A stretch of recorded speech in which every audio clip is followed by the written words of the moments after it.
But வினோத்துக்கு உலகம் ஃபுல்லாக போயிருந்தாலும் நம்ம ஊரில் இதுதான் ஃபஸ்ட்டு பெரிய மேடை. அதனால் வினோத்துக்கும் இது ரொம்ப ஸ்பெஷலான மேடையாக இருக்கும், ரொம்ப எமோஷனலான மேடையாக இருக்கும். இதுக்கு மிக முக்கியமான காரணமாக இருக்கிற அண்ணன் சிவகார்த்திகேயன் அவர்களுக்கு ரொம்ப நன்றி சொல்லணும். ஏன்னா ஒரு இண்டிபெண்டன்ட் ஃபிலிம் மேக்கருக்கு இப்படி ஒரு மெயின் ஸ்ட்ரீமில் ஒரு ஸ்டாராக இருக்கிற ஒருத்தர் வந்து ஒரு படத்தை பேக் பண்ணி அதை இப்படி ஒரு இந்த தேட்டர் பார்க்காத ஒரு மூவி ஃபங்க்ஷனே இருக்காது. இங்கே எல்லாமே எவ்வளோ பெரிய ஃபங்க்ஷனை பார்த்துருப்பாங்க.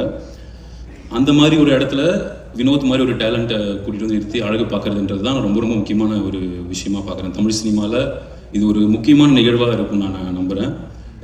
இந்த படம் ப்ரொடியூஸ் பண்ணால் இது வந்து ஓடிடி எவ்வளோக்கு வாங்குவாங்க, டிஸ்ட்ரிபியூட்டர்ஸ் எவ்வளோக்கு வாங்குவாங்கன்றது மட்டும் அந்த மாதிரி வெறும் கணக்கு மட்டும் இல்லாமல் முழுக்க ஆடியன்ஸ் மேலேயும் இந்த படத்தோட டீம் மேலேயும் நம்பிக்கை வச்சு இந்த படத்தை எடுத்துக்கிற சிவகார்த்திகேயன் அவர்களுக்கும் கலை அவர்களுக்கும் சிவகார்த்திகேயன் ப்ரொடக்ஷன் டீம் எல்லாத்துக்குமே என்னோட நன்றியை தெரிவிக்கிறேன்.